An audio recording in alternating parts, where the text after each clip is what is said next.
Hi, everybody. I am Holly Celiano, and today is Friday, May 23rd. So, I want to talk about something that a lot of people ask me. They want to know, why is this done in such secrecy? Why are they not told openly everything that's going on and being given all the rules of engagement and step by step what to do, where to go? Why is it kept in such covert secrecy? Well, there's several reasons for that. One is this is a military operation, and the military never tips their hat on operations that they are doing. They're done in secrecy. The second thing is when you go and you change the world's money to a gold back and every country is on board, there are many people out there that do not want this to happen. Many people in the past have died trying to do what's being done. So they have to operate in secrecy. The third thing is it's a national security risk. When you go change money like this, it is of the highest level and stakes. So it has to be done in secrecy. I want to show you two things: how the military does operate and why it is done in secrecy. So let me hit share and bring up the two videos I have for you. And let's go here. Okay, so this is from 1944 to 1945. I don't know if you ever heard about this, but it was a ghost army in World War II. So take a listen to this. So if they did this back in 1944 to 1945, can you imagine what technology and what they have today? So listen to this. Historic global conflict, World War II. Hundreds of bloody skirmishes were waged on land, sea, and air in Europe.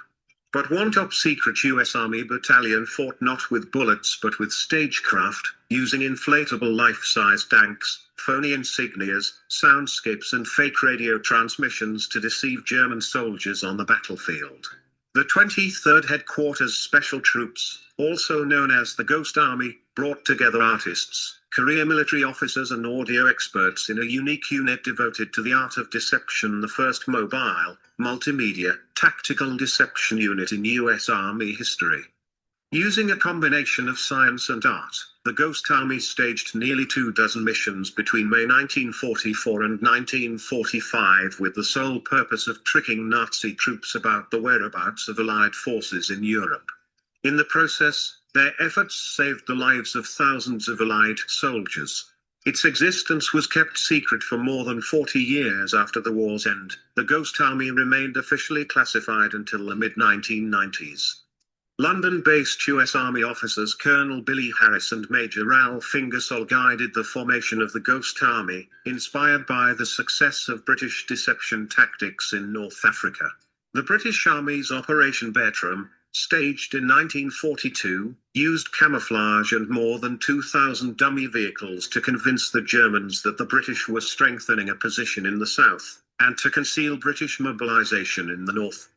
Leading the Ghost Army was Colonel Harry L. Reeder, supervising 82 Army officers and 1,023 recruits. Among them were art students from the Industrial Camouflage Program at the Pratt Institute in New York, fashion designer Bill Blass, photographer Art Kane, and painter Ellsworth Kelly.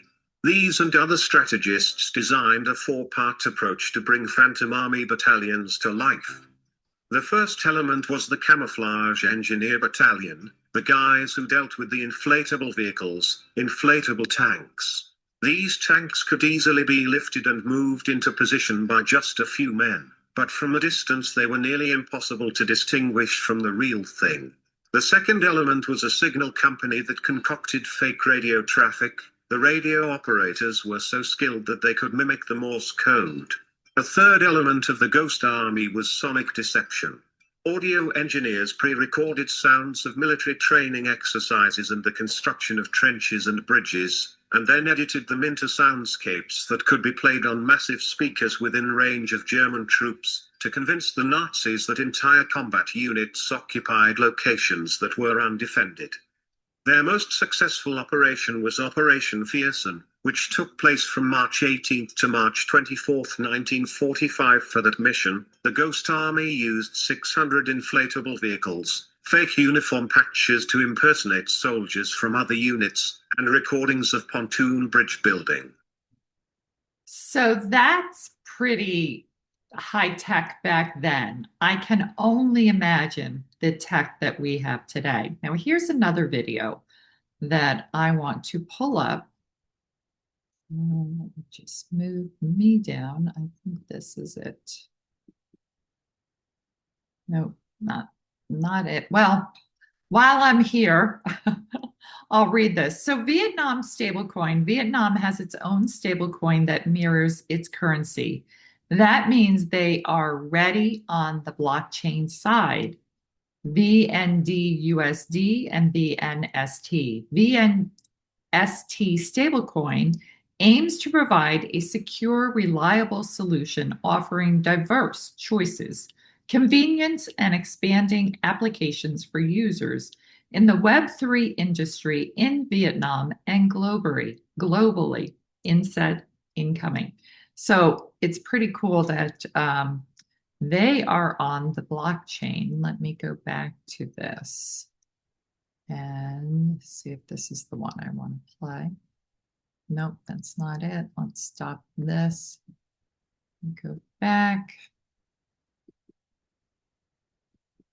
Let's see. This is what I want to play. So with the ghost operation that they had back then, let's see where we are right now. Hold on. Productive it is for the United States to announce in advance the dates we intend to begin or end military options. We will not talk about numbers of troops or our plans for further military activities. Conditions on the ground, not arbitrary timetables, will guide our strategy from now on. America's enemies must never know our plans or believe they can wait us out. I will not say when we are going to attack, but attack we will.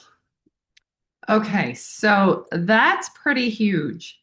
They will never, ever say what they're doing. The enemy will never know. So that's why they will never tell us step by step or tell you the rules of engagement or what's happening or when it's going to happen. It will just come like a thief in the night. So let me pull this one up. So this just came out. Judge Janine, whistleblower drops bombshell. FBI Director Patel hit with claims that top U.S. judges were bribed using migrant trafficking funds. Evidence now handed to AG Pam Bondi. Is this the biggest scandal in U.S. history? Let's see what happens with that. I want to pull this other one up as well. Oh, I played that one. Okay. All right, let's go to this. So this is 589 Bull. IQD update, the quiet phase. A lot of people are asking, where did the signals go? Did we miss something? No, you're watching exactly what a pre-reset holding pattern looks like. Here's what's happening under the silence. Budget tables are locked. KRG salaries are unified. 64 billion in foreign capital secured. Arab League alignment complete. Oil contracts being centralized by Baghdad. Exchange rate chatter hasn't been denied. This is a strategic blackout before the shift. We're past the noise phase. Now it's timing, execution, and positioning. The reset doesn't warn you. Hold the line. And then we read about Trump's one big beautiful bill that was presented this week. It isn't about tax cuts and immigration. It's the operational key to unlock a full financial realignment. You're watching Iraq's IQD revaluation prep, XRP liquidity pathways being finalized, VND quietly shifting positions, gold reserves recalculated, the IRS phased out in favor of tariff-based funding, CBDCs stalled to make room for asset-backed alternatives. This bill seals the border because sovereignty must come before value. It ends tax slavery because the system is moving to external revenue, trade, not labor. It restructures the federal beast because you can't plug in the new rails until the old system is neutralized. We have been watching the old system systematically be neutralized and the new one with the new rails being put in place. No bill equals no legal trigger. No legal trigger equals no reset. This vote is the mechanics for the RV. And if it passes, don't be surprised when the IQD pairs go live. XRP corridors ignite, and the fake fiat world starts getting priced out of existence. This is it, execution phase. So, and we also heard about the Golden Dome that was being discussed. This is the state-of-art defense shield. It will be multi-purpose.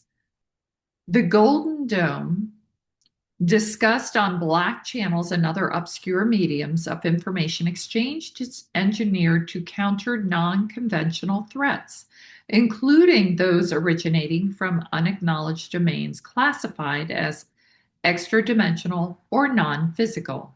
This goes beyond conventional warfare. You have to understand the government has not yet officially disclosed extra-dimensional entities that use ley lines to travel. The Golden Dome includes a covert psychotronic defense layer to neutralize attempts at mass psychological manipulation or cognitive interference, whether from foreign adversaries or non-human sources. The system is designed to monitor and interact with interdimensional rifts or portals, which are hypothesized to exist at specific geospatial coordinates. Ley lines are invisible, geometric alignments of energy that crisscrosses the Earth, connecting points of heightened electromagnetic or spiritual significance. Most of the churches or cathedrals on the planet are on these ley lines. And they were used back then, the cathedrals, and they had bells and they were healing centers. Often described as planetary energy grid, they are pathways where natural and esoteric forces converge, facilitating anonymous phenomena.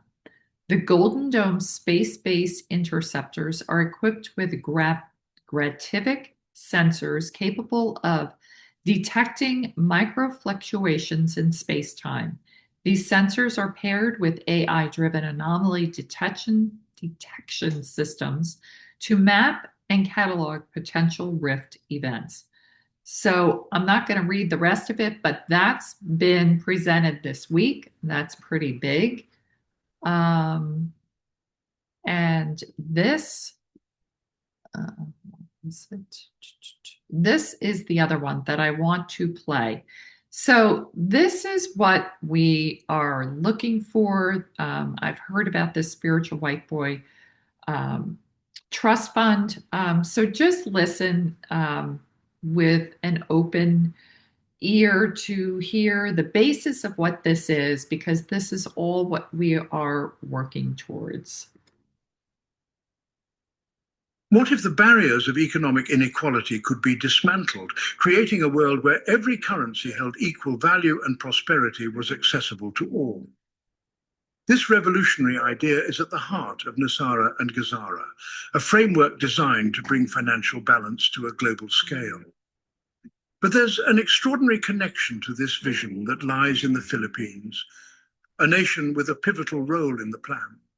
Central to this is the SOHBC through the secret book of redemption, whose divine authority is poised to guide this historic reset. NESARA, the National Economic Security and Reformation Act, and GESARA, the Global Economic Security and Reformation Act, are frameworks aimed at creating an equitable global economy. At their core is the revolutionary concept of redistributing wealth, eradicating poverty, and empowering local economies worldwide. However, few realize that this plan is deeply tied to the Philippines and a monumental document known as the Secret Book of Redemption.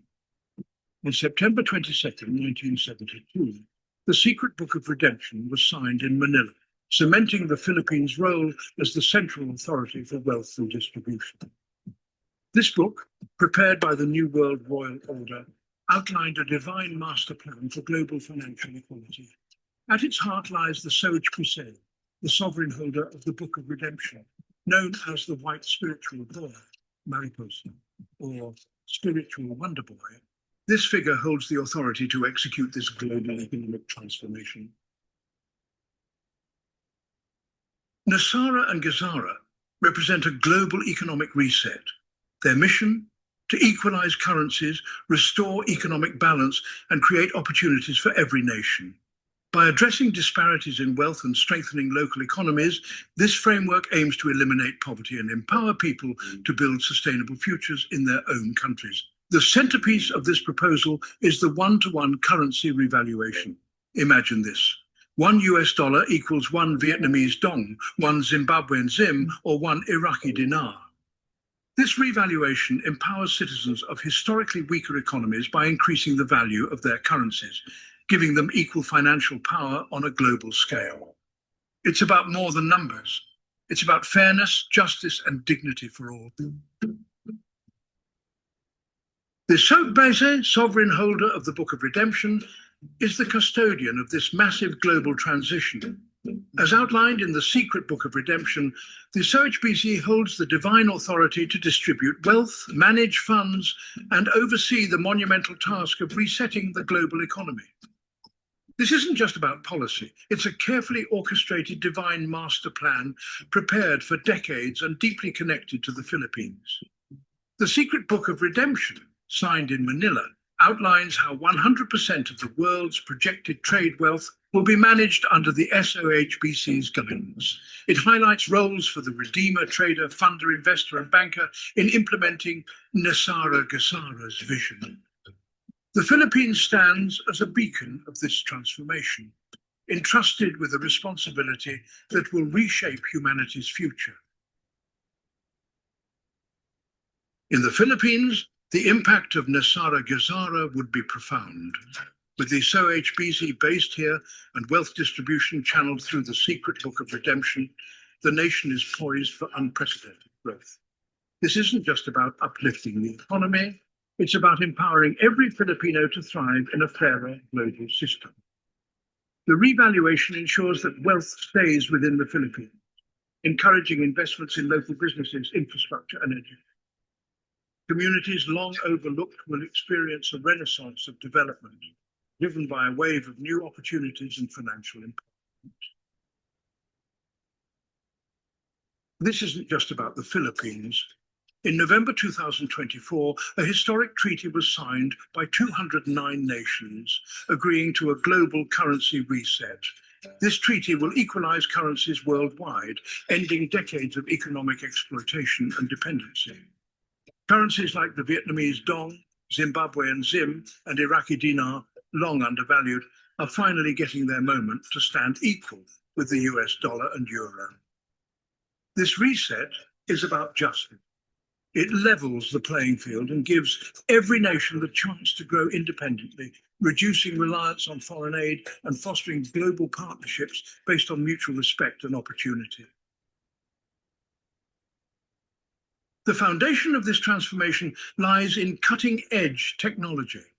The Stellar network, a blockchain platform, ensures secure and transparent financial transactions. It connects the unbanked, making sure no one is left behind in this new era of economic prosperity. With the SOHBC guiding the flow of wealth, the Stellar Network provides the tools to deliver on Nasara Gisara's promises. This monumental shift is safeguarded by coordinated military operations. These efforts protect the integrity of financial systems and ensure a smooth transition to the new economic order. The Philippines, with its vital role in this plan, is also protected, ensuring that its people can reap the benefits without disruption. Nasara Gisara represents more than just an economic reset. It's a bold step toward fairness, justice, and equality.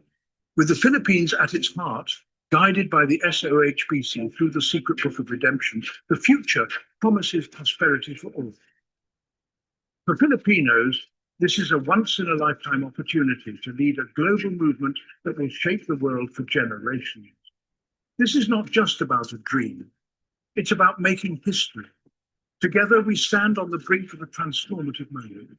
The Philippines, Nasara Gisara, and the SOHBC are leading the way to a brighter, fairer, and more prosperous future for everyone. The journey begins now. Will you be? So let me just get out of this and stop sharing and bring this up. Okay. So there may be some that don't like some of the words or what was stated in there. I'm not focusing on every single word in there. That said, I played it for the overall gist of the message as to what we're involved in and what we're headed towards. It's a global currency reset that's leveling the playing field, and Nasara Gisara is at the heart of it. And there are many, many trusts besides the spiritual white boy or wonder boy trust. You have the Saint Germain, you have the Heritage Trust Fund, you have the Monte Cristo. I mean, there are hundreds of trusts set aside for humanity. But the message is it's leveling the playing field. It's making equality and fairness for everyone on the planet. And that's what we want. We want everybody in the world to be on a level playing field. So I will end that there for this week. We'll see what happens. I know a lot of people have spoken about Memorial Day being a kickoff. I don't know. They're keeping it very under wraps, very covert. Nobody's really tipping their hat whether this is going to happen then or not. It will just happen when it does happen. So um, we're getting closer. I will say that with each passing week and day. So hang in there. Have a very wonderful Memorial Day for those in the US, and I will be back next Friday. Take care. Bye.